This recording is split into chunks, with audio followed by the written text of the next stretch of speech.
कहानी की शुरुआत में हमें एक बार को दिखाया जाता है जहाँ लोग मजे से ड्रिंक कर रहे होते हैं। इसी बार में सर्जियो नाम का एक आदमी आता है। जिस टाइम सर्जियो बार का दरवाजा खोलकर अंदर आता है, ठीक उसी टाइम पर एक आदमी बार से बाहर निकलता है। जैसे ही वो आदमी बाहर जाता है, उसे कोई सर में गोली मार देता है और उसकी मौत हो जाती है। ये देखकर लोगों में भगदड़ मच जाती है। आसपास के सभी लोग वहाँ से भाग जाते हैं। किसी को कुछ नहीं पता कि गोली किसने और कहाँ से चलाई। कुछ ही देर में सड़कों पर सन्नाटा छा जाता है। बार के अंदर मौजूद सभी लोग दरवाजे के पास खड़े होकर डेड बॉडी को देखते हैं, लेकिन डर के मारे कोई भी उस मरे हुए आदमी के पास नहीं जाता। उन्हें समझ नहीं आता कि अब उन्हें क्या करना चाहिए। उसी वक्त एक आदमी पुलिस को कॉल करने की कोशिश करता है, लेकिन उसके फोन में नेटवर्क नहीं आता। और जब बाकी लोग भी अपने मोबाइल में नेटवर्क चेक करते हैं, तो उनके मोबाइल में भी नेटवर्क नहीं आ रहा होता, जैसे किसी ने जैमर लगा दिया हो। ये देखकर वे लोग और भी ज्यादा डर जाते हैं। तभी इस बार का क्लीनर डिसाइड करता है कि वो उस मरे हुए आदमी के पास जाएगा, लेकिन जैसे ही वो डेड बॉडी के पास आता है, तभी उसे भी कोई शूट कर देता है। यह देखकर बार के अंदर मौजूद सभी लोगों की सांसें गले में अटक जाती हैं और डर के मारे जमीन पर लेट जाते हैं, ताकि स्नाइपर उन्हें शूट न कर सके। सभी को एक बात समझ आ जाती है कि बार से बाहर जाने का मतलब अपनी मौत को बुलाना है। वे लोग टीवी ऑन करते हैं ताकि उन्हें पता चल सके कि आखिर यहाँ क्या चल रहा है, लेकिन इस हादसे के बारे में टीवी पर कोई खबर नहीं चल रही होती। वो लोग परेशान हो जाते हैं कि मैड्रिड जैसे बड़े शहर के बीचों बीच 2 लोगों को सड़क पर गोली मार दी गई, लेकिन इसके बारे में टीवी पर कुछ भी नहीं दिखाया जा रहा। जैसे ही उनकी नजर बाहर जाती है, तो वहाँ से दोनों लाशें गायब हो चुकी होती हैं और साथ ही उनका खून भी वहाँ से साफ कर दिया गया होता है। सभी को कुछ समझ नहीं आता कि यहाँ क्या हो रहा है। तभी सीटोर कहता है कि मुझे लगता है कि किसी ने हम सबको किडनैप कर लिया है और वो चाहता है कि हम में से कोई भी यहाँ से बाहर ना निकले। तब सर्जियो कहता है कि हो सकता है हम में से कोई एक आतंकवादी हो, जिसके पास कोई बॉम्ब हो और सरकार उसे पकड़कर मारना चाहती हो, ताकि वो यहाँ से बाहर जाकर पब्लिक प्लेस में ब्लास्ट न कर सके। ये सुनकर एक आदमी जिसका नाम नाचो है, वो चुपके से अपने पैर से एक ब्लैक कलर के बैग को छुपा देता है। ऐसा करते हुए सर्जियो उसे देख लेता है। अब सर्जियो को यकीन हो जाता है कि नाचो एक आतंकवादी है, जरूर उसके बैग में कोई बॉम्ब होगा। वह सबको नाचो को पकड़ने के लिए बोलता है। नाचो को पकड़ने के बाद जब ये लोग उसके बैग को छीन लेते हैं, तब नाचो कहता है कि बैग को मत खोलो, इसमें कुछ भी नहीं है। लेकिन ये लोग उसकी बात नहीं मानते और जब बैग को खोला जाता है, तो उसमें से कुछ कपड़े और एक हार्ड डिस्क निकलती है। एलिना नाचो से पूछती है कि इस हार्ड डिस्क में क्या है। नाचो कहता है कि इसमें ऐसी कोई भी चीज नहीं है जिससे किसी को भी नुकसान हो। वो कहता है कि मैं एक एड कंपनी में काम करता हूँ और इस हार्ड डिस्क में मेरे काम की फाइल्स हैं। लेकिन एलिना उसकी कोई बात न मानते हुए उसकी हार्ड डिस्क तोड़ देती है, पर हार्ड डिस्क के अंदर कुछ नहीं होता। नाचो गुस्सा हो जाता है कि तुम सब मुझ पे शक क्यों कर रहे हो। सामने एक दूसरा ब्रीफकेस भी पड़ा हुआ है, शायद उसमें कोई बॉम्ब हो। वो सबसे पूछता है कि यह ब्रीफकेस किसका है। तब सर्जियो कहता है कि यह ब्रीफकेस मेरा है और अगर मेरे ब्रीफकेस को किसी ने छूने की कोशिश की तो मैं उसे मार दूंगा। लेकिन यहाँ अंड्रे नाम का एक आदमी अपनी बंदूक निकालता है और सर्जियो पर तान देता है। बंदूक के नोक के सामने सर्जियो अब कुछ भी नहीं कर सकता था, इसलिए बार की मालकिन अम्पारो ब्रीफकेस को उठा लेती है। लेकिन अम्पारो ब्रीफकेस खोलने से डर रही थी। तभी एक भिखारी जिसका नाम इजराइल है, वह ब्रीफकेस को खोल देता है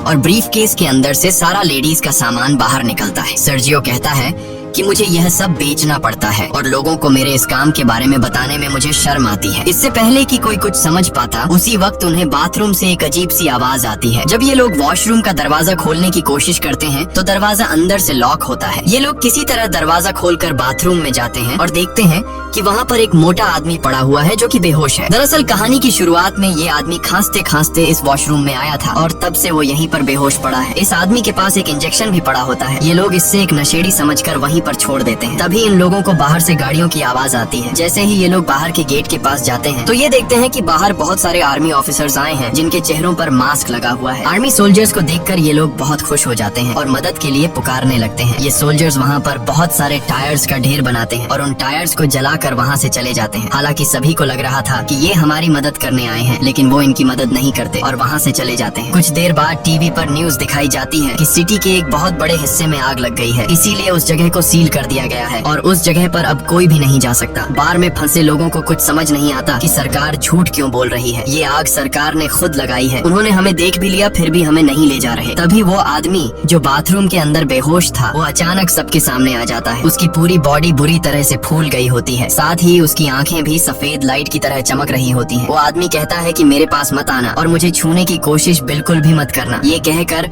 वो आदमी गिरकर मर जाता है और उसके हाथ से मोबाइल भी छूटकर गिर जाता है। जाता है। तभी इजराइल मुस्कुराते हुए इस मरे हुए आदमी की आंखों पर कॉइन्स रख देता है और कहता है कि हम सब मरने वाले हैं। दूसरी तरफ ये लोग उस मरे हुए आदमी का मोबाइल फोन उठा लेते हैं और देखते हैं कि ये आदमी तो एक आर्मी ऑफिसर था। इस आर्मी ऑफिसर के फोन में कुछ फोटोज होती हैं जिनमें लोगों ने वायरस से बचने वाले सूट पहने होते हैं। ये देखकर नाचो समझ जाता है कि ये जो आदमी मरा है ये इन्फेक्टेड था और इन्फेक्शन से इसकी जान चली गई है और हो सकता है कि शायद अब यहाँ और भी लोग इन्फेक्टेड हो गए हों और सरकार हमें इसलिए यहाँ से बाहर जाने नहीं दे रही ताकि हमारी वजह से बाहर की दुनिया में इन्फेक्शन न फैल सके। इसलिए गवर्नमेंट ने इस जगह को सील कर दिया है और सरकार हमें किसी भी कीमत पर यहाँ से बाहर जाने नहीं देगी। उनकी नजर अभी भी हम पर है और अगर कोई भी यहाँ से बाहर जाएगा तो वो लोग उसे मार गिराएंगे, इसलिए हमें अंदर से ही मदद बुलानी पड़ेगी। तब नाचो इस आदमी के मोबाइल फोन से सिग्नल लाने की कोशिश करता है और वो एक टेबल पर चढ़कर सिग्नल लाने के लिए फोन को ऊपर करता है तो उसके मोबाइल में नेटवर्क आ जाता है। वो ये बात सबको बताता है कि मोबाइल में नेटवर्क आ चुका है। नाचो अपने एक दोस्त को कॉल करता है। नाचो का दोस्त नाचो से कहता है कि तुम जल्दी से किसी भी मीडिया वाले को कॉल करके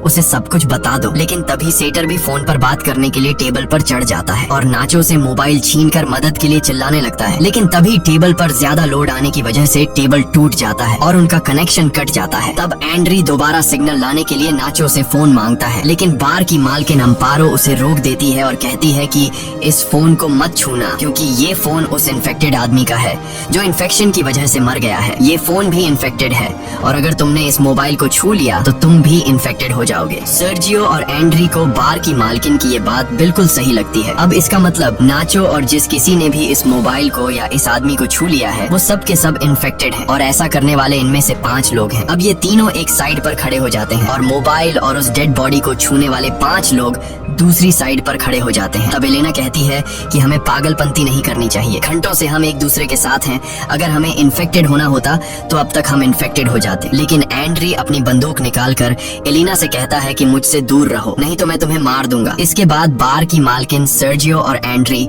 सभी को अपनी बंदूक से धमकाता है और कहता है कि तुम सब नीचे बंकर में चले जाओ और हम तीनों को यहीं पर छोड़ दो ताकि तुम्हारी वजह से हम लोग इन्फेक्टेड ना हो जाए और अपने साथ इस इन्फेक्टेड डेड बॉडी को भी नीचे बंकर में ले जाओ। ये पांचों ऐसा करने से इनकार कर देते हैं, लेकिन तभी एंड्री गोली चलाता है जिसके बाद इन लोगों को मजबूरन उनकी बात माननी पड़ती है और ये सभी पांचों लोग डेड बॉडी को लेकर नीचे बंकर में चले जाते हैं और उनके पीछे बंकर का दरवाजा ऊपर से बंद कर दिया जाता है। अब ऊपर बस 3 लोग बचे हुए हैं। नीचे बंकर में मौजूद 5 लोग बहुत ज्यादा परेशान होते हैं। तभी ट्रिनी नाम की एक औरत की तबीयत अचानक बहुत ज्यादा खराब हो जाती है। वो सीढ़ियों पर चढ़कर बाहर के 3 लोगों को चिल्ला चिल्ला कर दरवाजा खोलने के लिए कहती है, लेकिन कोई उसकी बात नहीं सुनता। सीढ़ियों पर खड़ी होकर दरवाजे को मारने के दौरान ट्रिनी का बैलेंस बिगड़ जाता है और वो नीचे गिर जाती है, लेकिन गिरते दौरान उसका पैर वहाँ पास रखे बॉटल्स के क्रेट्स पर लग जाता है जिससे वो बॉटल्स भी नीचे गिरकर टूट जाते हैं। बॉटल्स के अंदर मौजूद पानी एक साइड पर बहने लगता है जिससे इन 5 को अंदाजा हो जाता है कि जरूर यहाँ से नीचे बाहर जाने का कोई रास्ता है। जब ये लोग वहाँ पर पड़े गट्टों को हटाते हैं तो नीचे उन्हें एक ड्रेनेज नजर आता है। इसका मतलब ये लोग वहाँ से पानी के रास्ते से होते हुए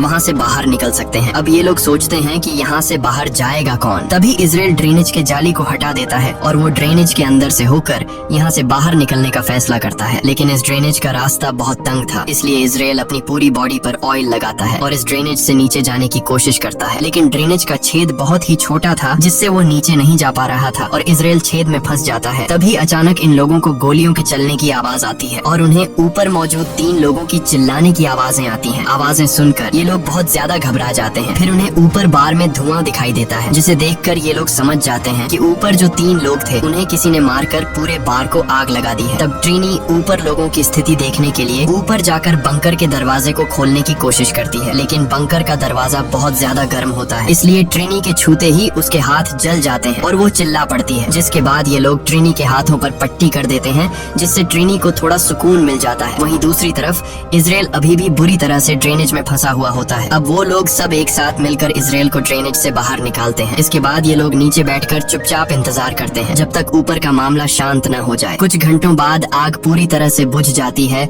और वो लोग ऊपर बार में आने का फैसला करते हैं। ऊपर बार में आने के बाद वो देखते हैं कि बार पूरी तरह से जलकर राख हो चुका है। तभी ये लोग देखते हैं कि कुछ लोग बाहर से इस जगह को बुरी तरह से सील कर रहे हैं। यहाँ एलेना कहती है कि मैं मदद मांगने जा रही हूँ, लेकिन नाचो उसे ऐसा करने से मना कर देता है। वो कहता है कि अगर उन लोगों ने तुम्हें देखा तो वो तुम्हें मार देंगे, इसलिए हमारा फायदा इस में है कि हम लोग यहाँ पर कुछ दिनों के लिए छिपे रहें और जब ये सारा मामला शांत हो जाए तब हम लोग एक एक करके चुपचाप यहाँ से निकल जाएंगे। नाचो की ये बात सबको सही लगती है। ये लोग बड़ी खामोशी से चुपचाप सब कुछ देखते रहते हैं, क्योंकि अगर किसी को भी पता लग गया कि अंदर अभी भी 5 लोग जिंदा हैं, तो इन सबको भी मार दिया जाएगा। तभी यहाँ मोबाइल बजना शुरू हो जाता है। लेकिन अच्छी बात ये थी कि बाहर जो लोग उस जगह को सील कर रहे थे वो लोग वहाँ से जा चुके थे और जिस मोबाइल पर मैसेजेस आ रहे थे वो उस इन्फेक्टेड आदमी का था जो एक आर्मी ऑफिसर था। एलिना उसका फोन उठा लेती है और उसकी व्हाट्सएप चैट्स पढ़ना शुरू कर देती है, जिसमें एक आदमी उस आर्मी ऑफिसर से पूछता है कि क्या वैक्सीन लेने से तुम्हारी तबीयत ठीक हो गई है। उस आदमी ने जवाब दिया, नहीं, मेरी तबीयत बहुत खराब है और मैं किसी बार के वॉशरूम में छिपा हुआ हूँ, तुम मेरे पास आने की कोशिश मत करना। अब एलिना उसकी पुरानी चैट्स पढ़ती है जिसमें उस मरे हुए आदमी ने लिखा होता है कि मेरे पास अभी 4 और इंजेक्शन बचे हैं। ये लोग समझ जाते हैं कि उसके पास जो इंजेक्शन है वही इस वायरस की वैक्सीन है। ये पढ़कर सब लोग खुश हो जाते हैं कि ये वैक्सीन काम कर सकती है, लेकिन फिर भी उनके मन में एक डाउट आता है कि अगर उस आदमी ने वैक्सीन ली थी तो उसकी मौत कैसे हो गई। तब ये लोग उस आदमी की ओर पुरानी चैट्स पढ़ने लगते हैं और उन्हें पता लगता है कि वो आदमी कई दिन पहले से बीमार था, इसलिए वैक्सीन इंजेक्शन ने उस पर असर नहीं दिखाया और वो मारा गया। इसके बाद अचानक उस फोन पर किसी का कॉल आता है, पर उससे पहले कि नाचो उसे उठा पाता, मोबाइल की बैटरी डेड हो जाती है। अब ये लोग किसी न किसी तरह से मोबाइल को चार्ज करने की कोशिश करते हैं।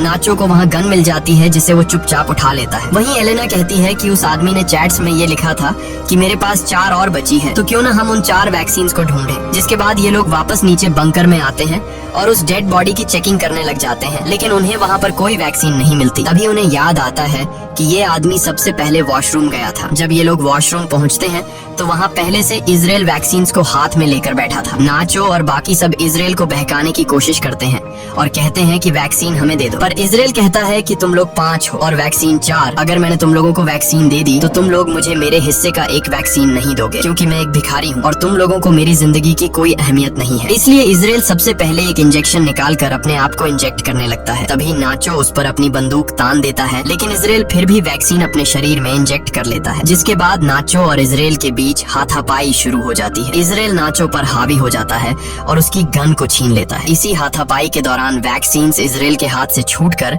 नीचे बंकर में गिर जाती है। ट्रिनी जल्दी से बंकर में जाकर वैक्सीन को उठा लेती है। वैक्सीन को हाथों में लेकर वो बहुत खुश होती है, लेकिन उसके हाथ पर पटिया होने की वजह से वह वैक्सीन को सही से पकड़ नहीं पाती और तभी उसके हाथ से वैक्सीन छूट जाती है और नीचे नाले में गिर जाती है। अब ये लोग दोबारा परेशान हो जाते हैं और सोचते हैं कि हम में से किसी न किसी को तो नीचे जाना पड़ेगा। इन सब में से एलेना सबसे पतली होती है, इसलिए ये लोग उससे पूछते हैं कि क्या तुम अंदर जाकर उन वैक्सीन को ला सकती हो। पहले तो एलेना मना कर देती है, लेकिन फिर बाद में वह मान जाती है। जिसके बाद एलेना की बॉडी पर ऑयल लगाया जाता है और उसे उस छोटे से छेद के अंदर जबरदस्ती धकेलने लगते हैं। बड़ी ही मशक्कत के बाद वो नीचे नाले में गिर जाती है। काफी देर तक नाले के पानी में ढूंढने के बाद आखिरकार एलेना को वैक्सीन मिल जाती है और वह पानी से बाहर आ जाती है। तभी नाचो एलेना की तरफ नीचे एक तार फेंकता है और नाचो उससे कहता है कि तुम वैक्सीन को इस तार से बांध लो और फिर मैं इन वैक्सीन को ऊपर ले आऊंगा। लेकिन एलेना साफ साफ मना कर देती है, क्योंकि वो जानती है ऊपर 3 लोग हैं और वैक्सीन भी सिर्फ 3 ही बची है। वह कहती है कि अगर मैंने तुम लोगों को वैक्सीन दे दी तो तुम लोग वैक्सीन का इस्तेमाल कर लोगे और मुझे बिना वैक्सीन के यहीं पर छोड़ दोगे। एलेना सबसे कहती है कि अगर तुम्हें वैक्सीन चाहिए तो तुम लोगों को नीचे आना पड़ेगा। मैं अभी इस वैक्सीन का इस्तेमाल नहीं करूंगी और अपने पास संभाल कर रखूंगी।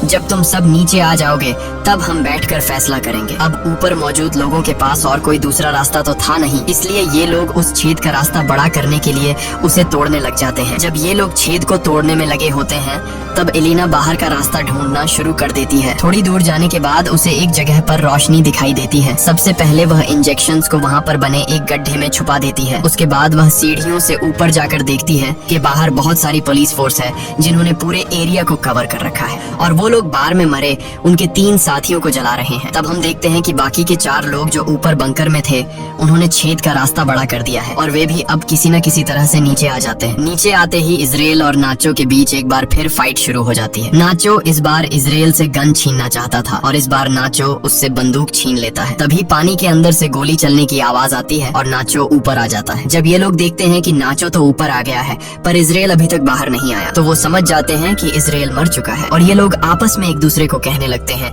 कि नाचो ने इजराइल को मार डाला, लेकिन नाचो कहता है कि उसने इजराइल को नहीं मारा बल्कि इजराइल कहीं पर तैर कर चला गया। पर ये लोग नाचो की बात पर यकीन नहीं करते क्योंकि उन्हें समझ आ जाता है कि नाचो हमसे अपना गुनाह छुपा रहा है। ये लोग नाचो को गन फेंकने के लिए कहते हैं पर नाचो मना कर देता है। अब नाचो पहले तो बहुत ही प्यार से एलेना से पूछता है कि वैक्सीन कहाँ है, लेकिन जब एलेना नहीं बताती तो नाचो सीतुर को गन पॉइंट पर ले लेता है और एलेना को वैक्सीन देने के लिए कहता है। अब यहाँ नाचो कहता है कि हमारे पास 3 वैक्सीन है और अगर मैं सितुर को मार दूं तो हम आसानी से एक दूसरे के साथ वैक्सीन बांट लेंगे, लेकिन एलेना ऐसा करने से मना कर देती है। वो कहती है कि सितुर को मत मारना, मैं तुम्हें वैक्सीन देने के लिए तैयार हूँ। इसके बाद एलेना इनको बाहर की तरफ ले जाती है जहाँ उसने वैक्सीन छिपा रखी थी। धीरे धीरे ये लोग आगे बढ़ते रहते हैं। नाचो और एलेना आगे चलते हैं जबकि सितुर और ट्रिनी उनके पीछे चलते हैं। तभी सितुर पानी में गिर जाता है और ट्रिनी जैसे तैसे करके अपनी जान पर खेल कर सितुर को बचा लेती है। ट्रिनी यहाँ सबसे कहती है कि हम चारों में से एक ना एक को तो वैसे भी मरना है, मैं तुम लोगों में से उम्र में सबसे बड़ी हूँ